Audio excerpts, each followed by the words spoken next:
Syederalun, nasib mahasiswa Aceh di Turki pasca gempa magnitudo 7,8 skala Richter kini terungkap. Muhammad Akbar selaku Ketua Ikatan Masyarakat Aceh Turki atau IKAMAT mengungkapkan setidaknya ada 130 orang yang merupakan masyarakat Aceh yang tersebar di seluruh wilayah Turki. Akbar mengatakan 2 di antaranya yang terdampak gempa dipastikan dalam kondisi baik di lokasi pengungsian. Berikut informasi selengkapnya untuk Anda. Aceh sendiri di Turki, alhamdulillah hingga saat ini dalam kondisi baik.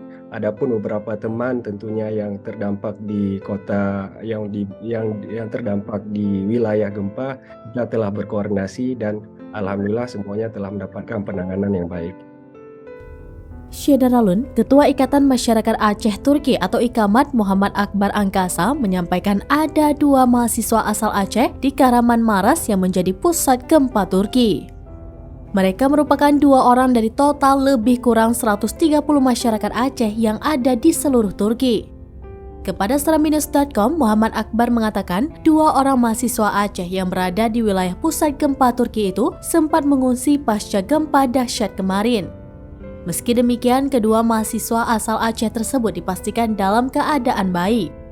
Akbar menambahkan masyarakat yang terdampak gempa khususnya WNI dan warga asal Aceh di sana membutuhkan berbagai peralatan. Terlebih Turki saat ini sedang berada pada musim dingin sehingga uluran tangan dunia sangat diharapkan membantu para korban di sana. Pihaknya menyebutkan mereka di sana sangat membutuhkan peralatan seperti kasur, tenda keluarga, alat penghangat, dan kompor mini.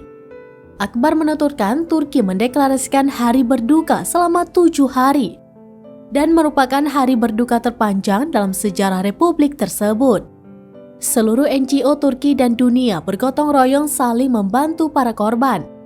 Akbar mengungkapkan hingga saat ini diketahui sudah ada 65 negara dan 2.660 relawan yang turun ke lapangan.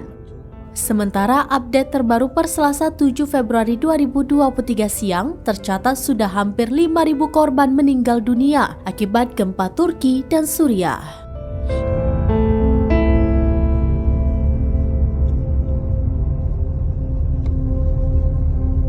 Demikian informasi terkini, Syederalun, saksikan terus beragam informasi menarik lainnya di kanal YouTube dan juga Facebook seraminus.com.